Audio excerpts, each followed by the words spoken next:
Hello and welcome to Mr. Randy's Wine and Spirits. I am Mr. Randy and today we're doing another final pour episode. If you're new to the channel, come on in, get comfortable, because it might be a good one. All my returning viewers, good to see you again. You know what it's like. So let's go ahead and let's get it on, shall we? So today's final pour episode is going to be the Casa Tequila Anejo. This is a 375. So it's been sitting at this for about a week. Ooh, wobble, wobble, wobble, wobble. Oh, we're just gonna do a headstand. Oh, you just couldn't let me have it, could you? There we go. We'll let that do a headstand. So Mr. Randy does a 3-part series when he does his review. Off the rip, get it home, crack it open, have my first pour, share my first impressions with you because, gosh darn it, you're special. Part 2, full review time. We drink it down halfway, we cork it, we put it on the shelf, and we let it sit. Because it's a 375, we let it sit for at least a week, push to a week and a half if we can. That way it's equal parts to a full 750 that I do 2 weeks at least. I try to push it up to 2 weeks as far as possible. But these little guys, a week is fine enough. And it gives it it simulates the same deal as the 750. So between all these steps, it off-gasses and opens up and it changes. And that's the whole point of the 3-part series, is to see how they change.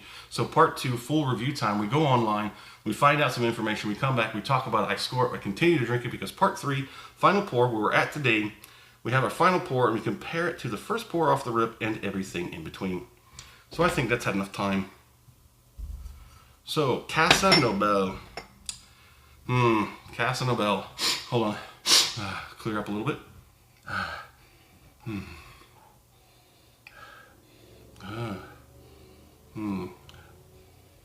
I think my olfactory senses have taken a hit during that week-long mucky muck of ickiness and damn near zombified state I was in.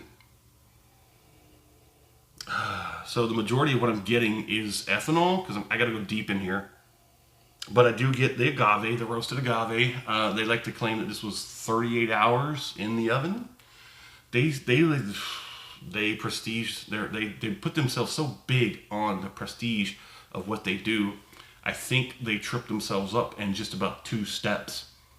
But it could have been a really good one. But the 2 little things they did wrong kind of ruined everything. Every little extra step. Actually, every bigger step they took to make it so special, it was all a waste. So let's go ahead and get this on the palate. Acclimation palating incoming.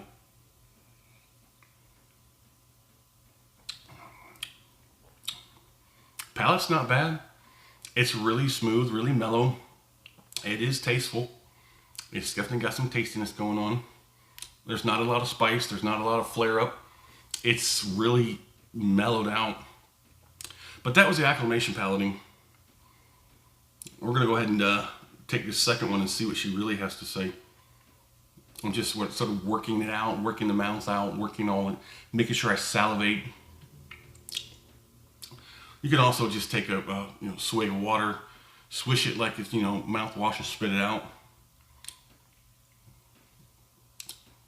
Let's go ahead and get that second one and see what she has to say.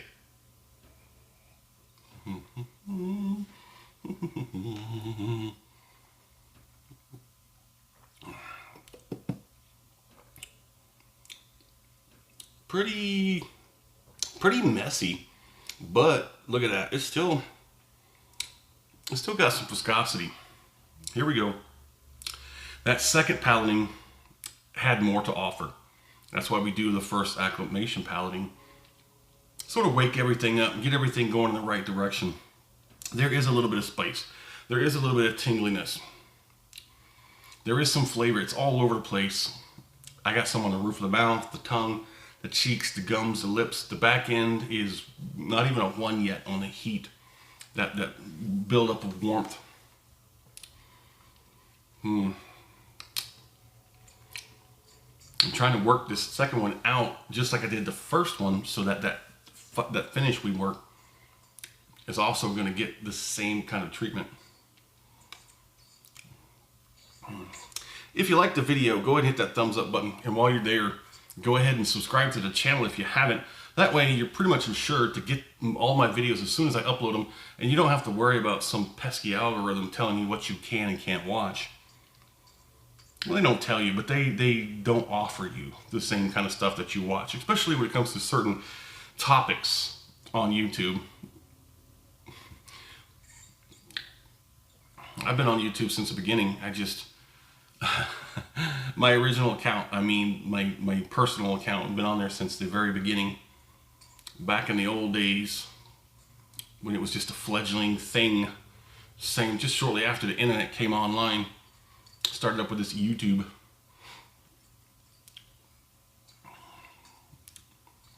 All right, let's go ahead and do this finish.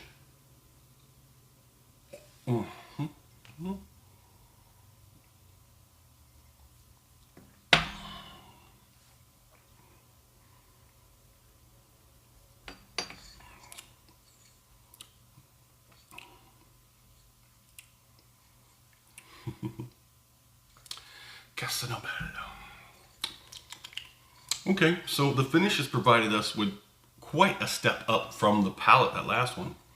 There's a little bit of spice and tingliness all over the place, except it's a big step up from that last palating. And it's everywhere. And a little bit of, even a little bit of a kiss on the lips. So, the roof of the mouth is the last in line. It's trailing behind, it's almost done. The tongue is going to be right behind that. Then there's the sides of the tongue. The sides of the tongues to the cheeks. And we got some gum action going on. Okay, so the flavor dissipates relatively quickly, and you're left with all the effects just kind of lingering. And it's going to linger for a little while, but I'm not going to keep you. So,